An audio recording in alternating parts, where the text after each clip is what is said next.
Hi மக்களே, welcome to the talk show with me Shahrukh. So இந்த channel இருக்கிறது யாருக்குமே தெரியாது. ஆக்சுவலாக நீங்கள் இந்த சேனலில் இந்த வீடியோ பார்த்துட்ருக்கீங்கன்னு கூட உங்களுக்கு தெரியுமான்னு தெரில. நிறையா பேர் நான் அனுப்பிச்ச லிங்க் வழியாவோ இல்லை நான் ஸ்டோரியில் போட்ட லிங்க் வழியாவோ வந்திருப்பீங்க. இது நம்மளோட புது சேனல். இது ஓப்பன் பண்ணி ரொம்ப நாட்கள் ஆகிடுச்சு. நான் யார்கிட்டையுமே சொல்லலை. பிகாஸ் நம்ம நிறையா சேனல்ஸ் ஓப்பன் பண்ணிகிட்டே இருந்தோம். ஆக்சுவலாக இப்போ பார்த்தீங்கன்னா நான் ரெண்டு சேனல் தான் மெயின்டைன் பண்ணிகிட்டு இருக்கேன். ஒரு சேனல் என்னோடய ஷார்ட் ஃபிலிம்ஸ் அப்லோட் பண்ணுறதுக்கான சேனல்.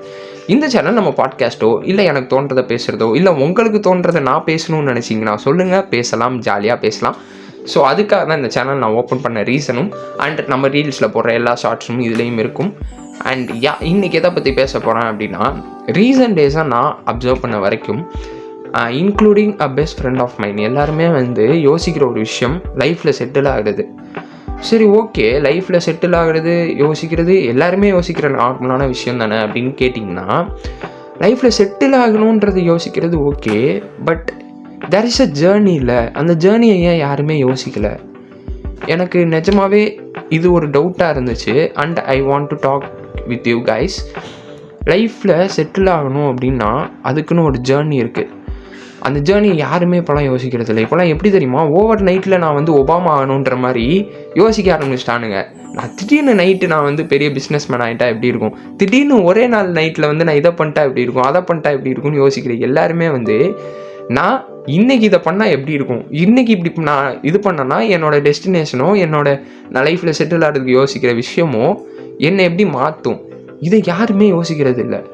நிஜமாகவே சொல்கிறேன்னே. இப்போது நிறையா பேருக்கு பிஸ்னஸ் பண்ணணுன்னு ஐடியா இருக்குது. நிறையா பேருக்கு ஏதாவது நான் ஆக்ட் பண்ணணும், இல்லை டைரக்ட் பண்ணணும், இல்லை நான் ஏதாவது ஒரு சிங்கிங் மியூசிக் பண்ணணும் அப்படின்னா அதுக்கான ஸ்டெப்பை நம்ம எடுக்கணும். பட் நம்ம எடுக்கிறோமான்னு கேட்டால் கிடையாது. நம்ம மைண்டில் இருக்கிற எல்லாமே நாளைக்கு எந்திரிச்ச உடனே நம்ம டைரக்டர் ஆகிட்டா எப்படி இருக்கும், நாளைக்கு எந்திரிச்ச உடனே நம்ம ஆக்டர் ஆகிட்டா எப்படி இருக்கும், நாளைக்கு எந்திரிச்ச உடனே நம்ம பெரிய பிஸ்னஸ் மேன் ஆகிட்டா எப்படி இருக்கும், எப்படி இருக்கும்? அதுக்கு முதல்ல ஆகணும்ல bro. You has to experience it and you have to experience it. Like, நான் கொஞ்சம் இங்கிலீஷ் அப்படி தான் பேசுவேன், அட்ஜஸ்ட் பண்ணிக்கோங்க. ஸோ இப்போது ஒரு பாதைக்கு நீங்கள் போகணுன்னா, எடுத்தோடனே ஒரு டெஸ்டினேஷன் ரீச் பண்ணணுன்னா ஒரு வே இருக்குது. நீங்கள் ஒரு கூகுள் சர்ச் பண்ணி கூகுள் மேப்பில் நீங்கள் போகிறதுக்கு ஒரு வழி போடுறீங்கன்னா, ஒரு டெஸ்டினேஷனை போடுறீங்கன்னா அதுக்குன்னு ஒரு வழி காட்டும், சரியா? அந்த வழி இல்லாமல் டேரெக்டாக இங்கேருந்து ஜம்ப் பண்ணுறதுக்கு அது ஒன்றும் ஐடியா சொல்லாது. அதே மாதிரி தான் லைஃப்பும் ஒரு ஜேர்னின்னு ஒன்று இருக்குது. அதே மாதிரி இன்னொரு விஷயம், முக்கியமான விஷயம் என்னென்னா, லைஃப்பில் செட்டில் ஆகணும்னு யோசிக்கிற எல்லாருக்கும் செட்டில் ஆகணும்னா என்ன? எனக்கு இது ஒரு பெரிய டவுட். இது யாருக்காவது தெரிஞ்சுன்னா இல்லை உங்களோட பாயிண்ட் ஆஃப் வியூ என்னன்றதை கமெண்ட் பண்ணுங்கள். என்னை பொறுத்த வரைக்கும் லைஃப்பில் செட்டில் ஆகுது அப்படின்றது, நான் மாதம் 1 lakh சம்பாதிக்கிறேன், நான் வெளிநாட்டில் போய் உட்காந்துருக்கேன், எனக்குன்னு ஒரு சொந்த வீடு இருக்கேன், அதுதான் லைஃப்பில் செட்டில் ஆகுறதா? ப்ரோ, நான் இப்போது உங்கள்கிட்ட ஒன்று சொல்கிறேன். இப்போது ஒருத்தர் 10,000 சம்பாதிக்கிறான் அப்படின்னு வச்சுக்கோங்க மந்த்லி. ஒருத்தர் மந்த்லி 1 lakh சம்பாதிக்கிறான்னு வச்சுக்குவோம். இப்போது ரெண்டு பேரோட லைஃப்பில் ஹாப்பியாக தான் இருக்காங்க. 1 lakh இருக்கிறவன் அவனோட கிளாஸில் இருப்பான், 10,000 வச்சுருக்கவன் அவன் கிளாஸில் இருப்பான்.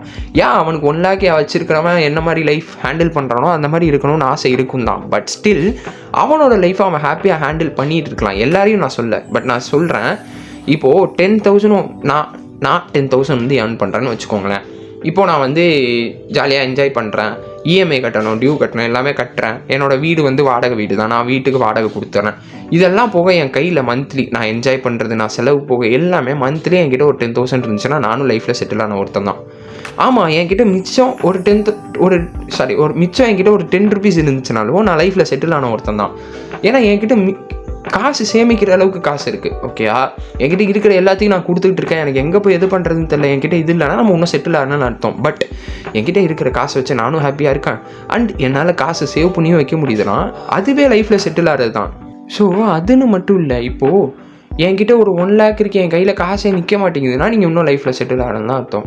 நீங்கள் லைஃப்பில் செட்டில் ஆகிறதுனா ஹாப்பினஸ் உங்களுக்கு இருக்கணும். அண்ட் எல்லோரும் சொல்கிற மாதிரி மணி கிவ்ஸ் யூ ஹாப்பினஸ் அப்படின்னா, அந்த மணியை சேவ் பண்ணுற அளவுக்கு உங்ககிட்ட உங்கள் லைஃப்பை ரன் பண்ணுறீங்கன்னா நீங்கள் லைஃப்பில் செட்டில் தான். என்கிட்ட இவ்வளோ இருக்கணும், என்கிட்ட இது இருக்கணும், அது இருக்கணும், இது இருக்கணும்னு நினச்சிங்கன்னா அண்ட் அதுக்கான ஒர்க் நீங்கள் போட்டிங்கன்னா அது கிடச்சிச்சின்னா and you are settle in your life. That's it. இவ்வளோ தான் லைஃப்பில் செட்டில் ஆகுது. உங்ககிட்ட ஒரு ஹாப்பினஸ் இருக்குன்னா அதை விட வேறு என்ன லைஃப்பில்? மற்றவங்க என்கிட்ட இவன் கேட்கணும், என்கிட்ட இவ்வளோ வீடு இருக்கா, ஆமாம் என்கிட்ட ஒரு வீடு இருக்குது, 2 கார் இருக்குதுன்னு நான் பெருமையாக சொல்லணும்னா அது பேர் செட்டில் ஆகணுன்றது கிடையாது. நீங்கள் மற்றவங்கள்ட்ட உங்களோட பெருமையை சொல்லணும்னு நினைக்கிறீங்க, அதுக்கு பேர் செட்டில் ஆகிறது கிடையாது. நீங்கள் உங்கள் ஹாப்பினஸ்க்காக உங்கள் லைஃப்பை ரன் பண்ணியும் உங்கள் கிட்ட கையில் அமௌண்ட் இருக்குன்னா இதை விட வேறு என்ன வேணும் சொல்லுங்களேன். அண்ட் அதுக்காக நான் அதை மட்டும் ஏர்ன் பண்ணுங்கன்னு நான் சொல்ல வரல. லைஃப்பில் செட்டில் ஆகுதுன்றது இதுவும் என் பாயிண்ட் ஆஃப் வியூலன்றதை தான் நான் சொல்கிறேன். அண்ட் எல்லாருக்கும் ஒரு பாயிண்ட் ஆஃப் வியூ இருக்கும், அதையும் என்னென்னு சொல்லுங்கள் கேட்போம். அண்ட் அந்த ஜேர்னி ஆஃப் லைஃப்பை பற்றி பேசலாமா? லைஃப்பில் செட்டில் ஆகுதுன்றது ஒரு விஷயம்னா அதுக்கு அந்த டெஸ்டினேஷனை ரீச் பண்ணுறதுக்குன்னு ஒரு ஜேர்னி இருக்குல்ல, அதை நீங்கள் எக்ஸ்பீரியன்ஸ் பண்ணியே ஆகணும். நான் கஷ்டப்பட மாட்டேன், நான் இது பண்ண மாட்டேன், அதுக்காக எல்லாருமே கஷ்டப்பட்டு தான் வரணும்னு நான் சொல்லலை. எல்லாரோட லைஃபுக்கும் ஒரு ஜேர்னி இருக்கும். மேபி அந்த ரோடு வந்து ஸ்மூத்தாக இருக்கலாம், இல்லை அந்த ரோடில் பல குழிகள் இருக்கலாம். அந்த மாதிரி அந்த ஜேர்னி எப்படி இருக்குன்றது நமக்கு தெரியாது. சரியா? நீங்கள் புதுசாக ஒரு இடத்துக்கு போய் ரீச் பண்ணுற வரைக்கும் அதோட பாதை எப்படி இருக்குன்னு உங்களுக்கு தெரியாதுல்ல. அந்த மாதிரி தான் ஒரு தடவை பழகிடுச்சுன்னா உங்களுக்கு அந்த பாதையில் போகிறதுக்கு ஈஸியாகிடும். ஸோ அவ்வளோதான், அந்த ஜேர்னியை பழக கற்றுக்கோங்க. எல்லாருமே வந்து என்ன நினைக்கிறீங்கன்னா, அந்த ஜேர்னிக்கு பயப்படுறீங்க, பட் அந்த டெஸ்டினேஷன் வேணும்னு நினைக்கிறீங்க. அதுதான் நம்ம ஆசைப்படுறதுல பிரச்சனையே கிடையாது. பட் அதை ஃபேஸ் பண்ணுறதுக்கு நம்மக்கிட்ட கட்ஸ் இருந்துச்சுன்னா நீங்கள் எதுக்குனாலும் ஆசைப்படலாம். நாளைக்கே நான் எலான் மஸ்க் மாதிரி ஆகணும்னு கூட இட்ஸ் யுவர் விஷ். பட் அந்த இடத்துக்கு போகிறதுக்கான விஷயங்களை நான் ஃபேஸ் பண்ண ரெடினா யூ கேன் ட்ரீம். என்னன்னாலும் நீங்கள் ட்ரீம் பண்ணலாம். அதில் யாருமே வந்து நீ எதுக்குடா இந்த கனவு காண்றேன்னு கேட்க முடியாது. பட் இதை நான் பண்ணுவேன், ஆனால் வந்து என்னால் இந்த ஜேர்னியெல்லாம் கடக்க முடியாதுன்னா தூங்கி எந்திரிங்க. வேறு எதுவும் நமக்கு ஆப்ஷன் கிடையாது. பிகாஸ் ஏதாவது ட்ரை பண்ணுங்கடா ப்ளீஸ். ஏன் நான் வந்து இதுக்கெல்லாம் ப்ளீஸ் கேட்குறேன்னா, டெய்லி என்கிட்ட வந்து நிறைய பேர் சொல்கிறானுங்க நான் இது ஆயிடுவேன் அது ஆயிடுவேன்னு. பட் ஆகிறதுக்கு ஒன்றும் ட்ரை பண்ணுற மாதிரி தெரில. அதனால ப்ளீஸ் கைஸ், உங்களுக்கு ஏதாவது டெஸ்டினேஷன் ரீச் பண்ணணுன்னு இருக்குன்னா அதுக்கான ஜேர்னி என்னென்னு தேடுங்க. அண்டு இதை விட இன்னொரு இன்ட்ரெஸ்டிங்கான டாபிக் இருக்குது. சரியா? அது இன்னும் கொஞ்ச நாள் கழிச்சு வேறு வீடியோஸில் பேசலாம். இவ்வளோ நேரம் யார் வீடியோவை பார்ப்பானே தெரில. எவ்வளோ நேரம் போயிருக்கு? கிட்டத்தட்ட 6 to 7 மினிட்ஸ்ன்னு நினைக்கிறேன். ஓகே, எடிட்டெலாம் போக ஒரு 5 மினிட்ஸ் வரும். அண்டு நம்ம பேஜுன்னே வருதுங்க. நம்மளோட யூடியூப் சேனலை இன்னும் சப்ஸ்கிரைப் பண்ணாமல் இருக்கீங்கன்னா சப்ஸ்கிரைப் பண்ணிக்கோங்க. அடுத்து இந்த மாதிரி ஏதாவது பேசணும், இதை பற்றி பேசுங்க ப்ரோ, இதை பற்றி பேசுங்க, எனக்கு இந்த மாதிரி இருக்குது, இல்லை என் லைஃப்பில் இந்த இன்சிடென்ட் நடந்துச்சு பேசுங்கன்னா வாங்க டைப் பண்ணுங்கள், ஜாலியாக பேசலாம். அண்ட் அடுத்து ஒரு அமேசிங்கான வீடியோவில் உங்களை வந்து மீட் பண்ணுறேன். அது வரைக்கும் டாடா.